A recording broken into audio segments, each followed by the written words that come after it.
it wasn't because his teammates were playing really bad. It was more of they have a lot of limitations because of the strategy he chose. So I felt he was really hard on himself, and I hope it doesn't affect him in the next game. You know, sometimes you get really hard on one game, and the next game you sort of carry it through the next game, and it affects you, or you are thinking, okay, the last game I actually picked like this, and you try to obviously you try to avoid it, but you might like deviate some towards stuff that you are not comfortable Right. because Yeah. it affected you. And just given what you told us, as we take a look at draft for game 2, I mean, you were saying, well, I don't know if I would call it a Mushihiro. He likes playing it. Depending on how that communication happened when they picked that Night Stalker, maybe he's like, all right, maybe I am responsible for that.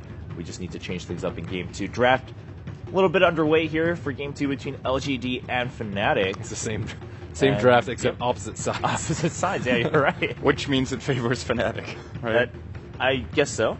This is definitely better for Fnatic. That's one thing that's for sure. Than before, yeah. It's a way better opener for them.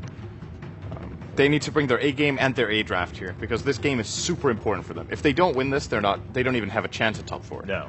This way they can keep their hopes alive should Cloud9 beat Complexity in game 2. So Fnatic looking, I mean, it's not over yet, right? So they need to focus on that at this point. Every single game still matters going forward. Have we ever seen a Chinese team play TUS Techies? Is that a no? Or except Vici? Has Vici played that even in the past? No, right? So it's safe to say that none of the Chinese teams play Techies. As of yet, yes. It's a good pick against Undying.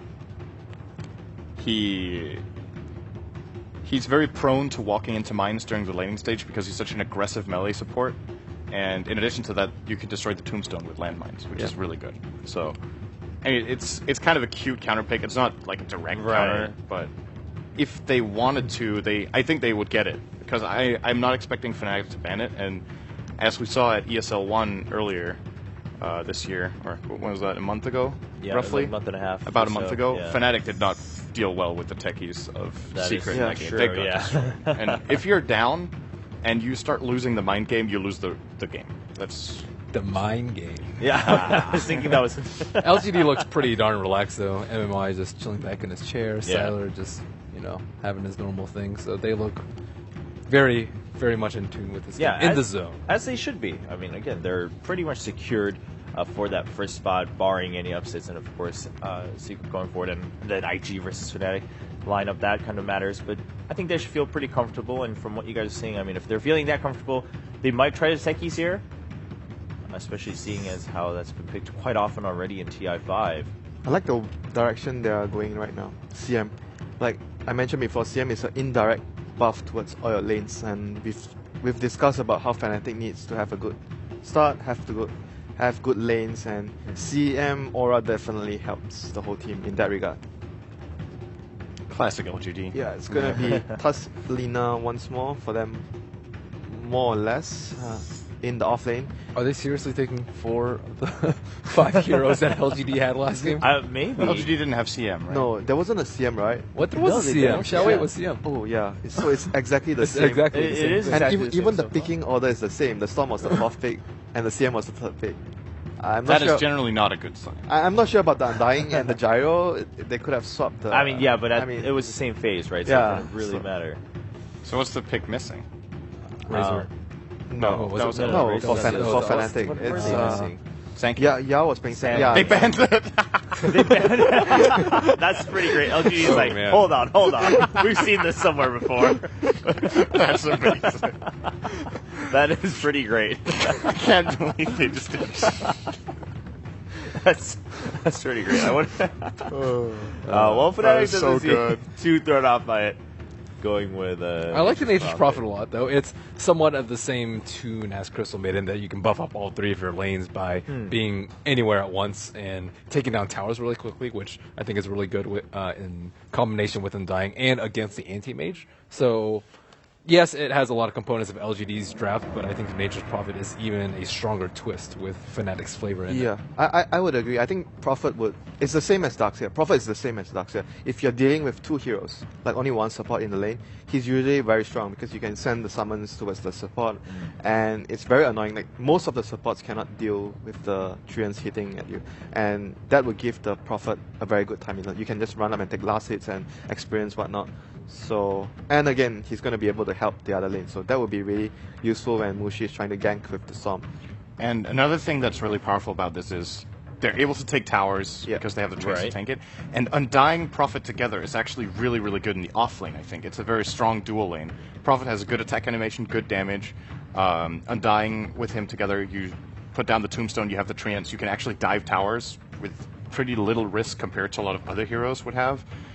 So if LGD will indeed do the 2-1-2 lane, I think their anti-mage is going to get destroyed. This is kind of forcing their hand to maybe playing a defensive tri-lane, simply because, in my mind, Undying Prophet will not even just beat Dazzle anti-mage, they will completely destroy it. Yeah, they're feeling They're feeling the pressure as well. I think this is one of the few games where I see them putting maybe on a more space-making hero. They usually put maybe on like a semi-core, like someone can transition into the late game. And this game they've chosen to have more of a 4 protect 1 strat.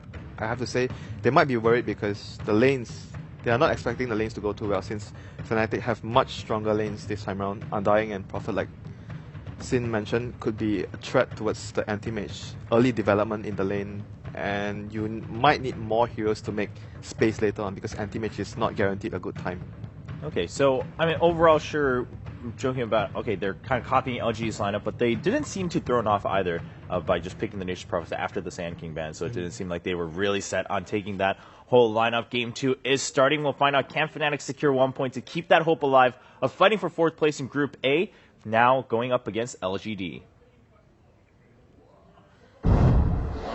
All right, so if you feel like you're living in a world of deja vu, you could wake yourself up from it. This is, in fact, game number 2 of Fnatic versus LGD, where LGD already have the 1-game advantage. And with this, unless Fnatic can just rip a game away from them right now, will guarantee them first place in the group stage after MVP took that game off Team Secret in their first game of the 2-game series. So it's still anyone's ballpark. You still fight for every single inch you can gain at TI. And Fnatic, well, they're fighting for it by taking what LGD used against them. Yeah, they are. And this is the 100th game of Ohio on Nature's Prophet. Applause to him. I applaud. That is a lot of games on one hero. Of course, probably not the most on Nature's Prophet, as there's a guy who has roughly 250 or something, 280. I don't know. He's a dog of a guy. He is. Anyway, top rune being heavily contested here by Fnatic, as they're going to secure that. And meanwhile, LGD going bottom, just securing that. It's always interesting to watch Nature's Prophet who goes for TP to start instead of having like Treants, because it's such a great lane presence early on to have maneuverability as your #1 task. Like, either you're assuming you're going to get enough space in the bot lane that you're able to find your level 2 quickly, or you just think like because what has he done with it? He's TP'd out to put an observer ward down, and then he TP'd back down to the bottom lane to be there for the creep wave. Yeah, TPing out, and maybe you could do that even just by spending, 100 gold from one of your supports or something. But Silo? He's not going to have Treants, and that also means Tusk and Lina. That's a tough lane. It's a little bit of a howdy-doody between Crystal Maiden as well as Anti-Mage. And KOXY is going to be really happy with this lane, primarily because MMY is only now just arriving, and it's a dual off-lane, so Ohio just plays the defense mode and then brings Johnny over. So Xiao Weight's searching for him. He can actually get a double Life Strike raid right now if he wants to, but already getting decayed and being chipped away by Ohio, they're going to start forcing him out of the lane. Shards or no shards, this lane's still very, very strong for Fnatic. It is. Undying is actually a really good hero for protecting this early game here of Furin. Try and give the Nature's Prophet his Treants so that he can lane on his own. And a nice D-ward here by Ketchikenba. Gonna free up the pull spawn on top so he can pull the creep wave into the side. Same time, MMY is trying to do the same over on the Dire side. Unfortunately for him, he can't actually find the ward unless he cuts down a tree. And he's only got 2 tangos to use. So he's got to have a guesstimation of where this thing is so he can get his own pull point. It's a sneaky ward. I think he can see it if he puts himself in the right spot, because he cuts down the tree there, right there. Now he can see it. So he didn't have to use a tangle, but there was a tangle used to drop that ward. Sneaky ward. Sneaky, sneaky. Well, the pull finally going to end, but Nature's Prophet loves this. This is one of these lanes where you're actually okay with having the pull happen while it brings the Dark Creep Wave underneath your own tower, because the treants soak it up for you. It's not going to be the tower. You can actually switch the aggro out. Exactly. He's not going to lose any HP. The only important thing is that Johnny, who's contesting bottom rune, but getting his stun up, The only important thing is that he is there to protect Furin in the beginning here. Xiaowei should still be a little bit... I know he's got a lot of burst damage up his sleeve, but when you get 2 decays on you, there's not a lot of life to work with. We should also probably have a look towards, well, actually top lane, because that's where MMY is copying a lot of damage. KOXY could have potentially pushed that one. He had flat cannon available and the new creep wave coming in. But risky. Yeah, why do it when you already kind of feel like you're getting the upper hand in the lane? The Anime just managed to find 9 CS to your... Oh, the blocks on bottom. Treants are blocking Xiaowei so much. And he has to walk into the Radiant jungle. That's not where he wants to go. Johnny's sticking with him. He's got decay in 3 seconds time. And Ohio, he could just TP in front of him if he wants to find it. But now Xiaowei will TP out. And the attack from Ohio! He can't do enough damage in time. Johnny decayed on Yao instead of Lina. He should have pursued the Lina. It would have gone the first blood. Oh, nice play, though, by Fnatic all over there. And Ohio showing his prowess on the Nature's Prophet. Good blocks there, setting all that up. I was actually thinking that this CS was so far in favor of Fnatic just in the early stages, but middle lane is even Stevens, 15-5 versus 15-3. And then top lane, with the Gyro versus the Anti-Mage, it's 12-1 versus 14-2. Even the bottom lane, Tuskars managed to find 15 last hits against the 15 of Nature's Prophet. Yeah, a lot of mirrors today, Toby. Yep. Saw it in the virtual reality test of Valve, and now I'm also seeing it right now here in this game. Amazing stuff, dude. They're bringing it into Dota, apparently. It is. It'll be magical. Mushy, very lucky to survive. 30 HP, he'll get himself away from maybe. And this is going to be our first real change up in the lane. Even with the TP out from Xiaowei, it didn't really change the balance, the equilibrium of the bottom lane, but it changes mid now with Mushy having to hold back. Yeah, this is... Maybe it's such a strong mid player. Like, he really is. Even against a player such as Mushi on Storm, manages to do this, pushing him out. But Mushi's now got his bottle coming as well as the salve. Even riskily, but he knows what he's doing, stacking up the camp. So he's got a little bit more farm to get to. And he actually gets the salve cancelled about 75% of the way through it. Yeah, he got the most out of it, though. It's all right. He has 2 bottle charges remaining. Puck coming back after taking the top rune. Crystal Maiden's actually rotating into mid. Now, the Dire have no vision of this. The Dire only have 1 Observer Ward up, and it's watching the entrance to Roshan. Such a hard kill. Only if he uses aggressive Illusory Orb can you do something here, but he might do that. Maybe. Well, that's if Mushy puts himself in position for it. He looks like he is. And the creep wave's coming in, and now the move from Kerchik. Maybe he still doesn't see him. This is nighttime vision. That's why CM can get so close. Yeah, but he has to back off. The only chance they have to kill him is if he's really far out and uses a farming Illusory Orb, so that he can't escape. Yeah, so what does Kerchik do in the meantime? Farm up a big centaur. She's Crystal Maiden. It's so easy to farm in the jungle. Johnny, shards on bottom lane. Xiaowei, the tombstone has to be committed by Johnny. And maybe with Yao, there's no... They're just going to walk straight back and they'll be fine. But still, though, nice disjoint there.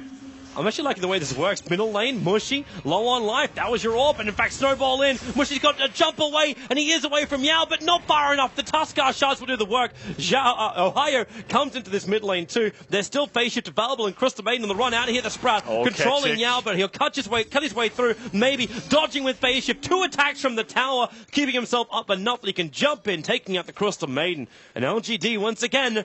Well, they mirror their performance in Game 1 with the first 2 kills going their way. Yeah, amazing play there, and Yao also getting so much gold here on his offlane Tusk, because he was farming well on bottom, and now also landing a gank that worked out, giving 1 kill towards the puck and 1 towards himself. Getting the first blood on Mushi there. I was actually about to say that Fnatic are doing a nice job at the start. like the bottom lane, it's not that bad. Like they're moving Johnny into more of this core position. They actually pushed Ohio into the jungle so they can get multiple farm from the lanes, and it was working nicely. Even the Gyrocopter still getting really good farm on top.